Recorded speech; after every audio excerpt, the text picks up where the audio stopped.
Welcome to part 2 of Fighting with Honor. Alright, as I said in the other video, if you haven't seen it, you will.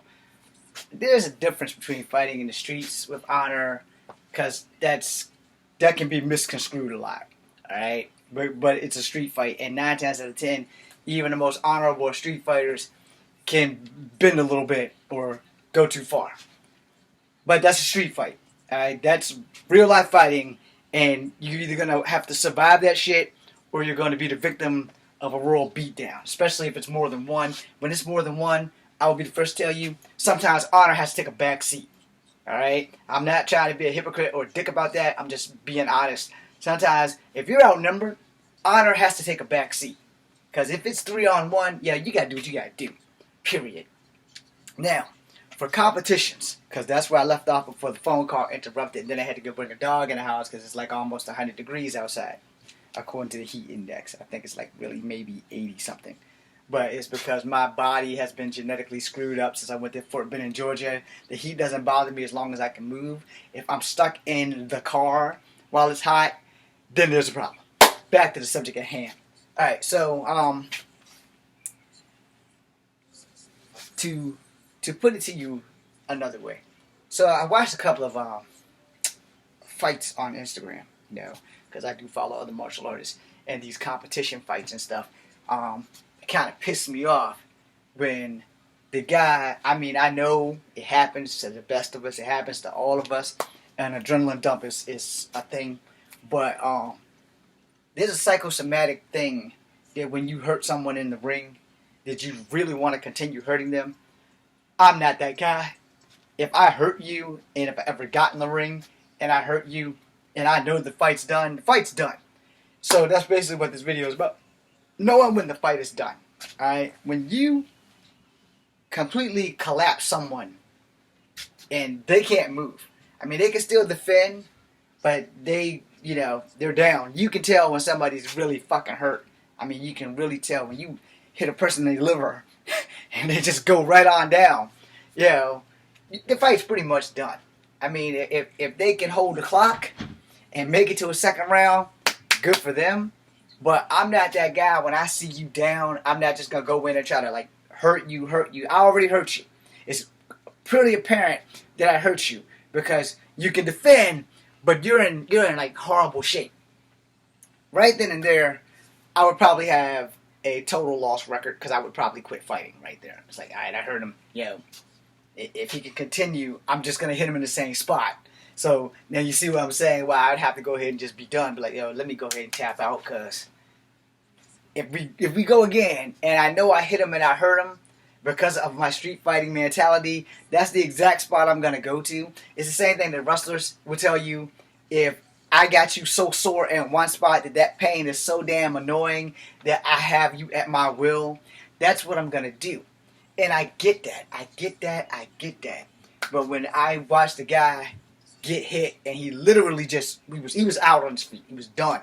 Now the fight was done. And the guy fell. And the guy I'm talking about who knocked the guy silly was from Brazil. I don't know how things work down there. But I don't know how things work in general. I just know how I work.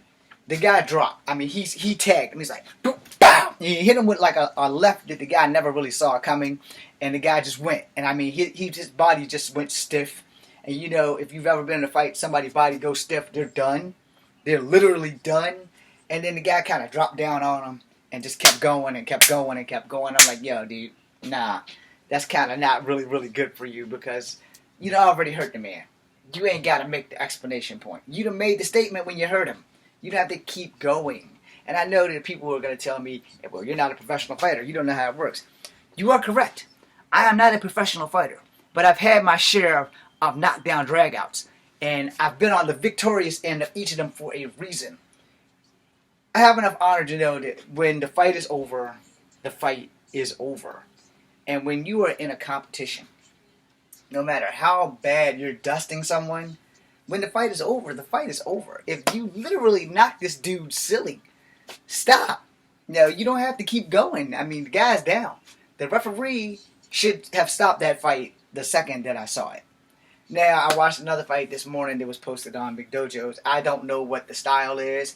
if it's Brazilian Jiu-Jitsu, it wasn't how I was taught in the Army, so that's kind of new to me. But they started off like they were going to wrestle.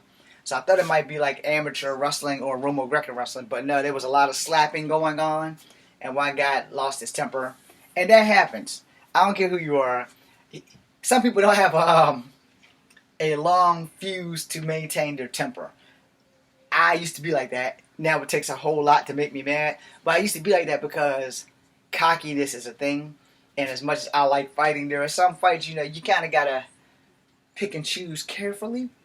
So, that was my thing. And this fight, the guy lost his complete composure after getting slapped. So he slapped the guy right back, And the thing is, I never seen this style before, so I'm not sure what the fuck it was. But like I said, if it's Brazilian Jiu-Jitsu, it wasn't the Brazilian Jiu-Jitsu combatives that I was taught in the Army, which is why this shit was strange to me. And then the other fight I watched, which was like probably the best one because there was good sportsmanship in it.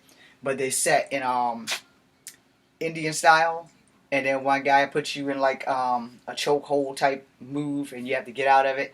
And I think that's also a part of BJJ. Because the jiu-jitsu that I taught, you were on your hands and feet, like up, standing, and then you would go for grapples and locks and shit. So I've never been taught jiu-jitsu on my back except for Brazilian jiu-jitsu, and I've been taught jiu-jitsu where I sit down and try to roll with somebody like that. Except for Brazilian jiu-jitsu, but we're on our backs, not on our butts.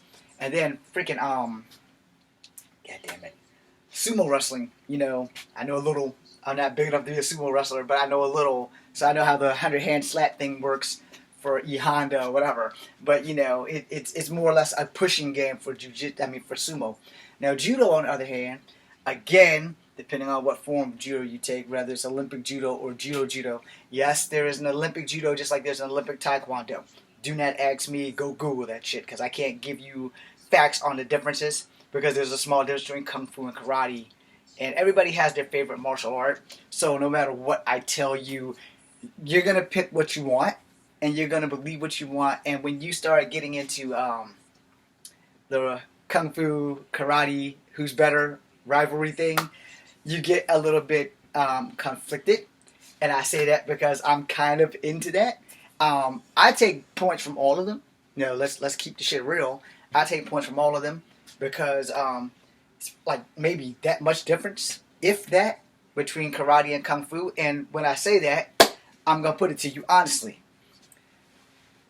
There are thousands, if not millions of forms of kung fu and karate and other martial arts.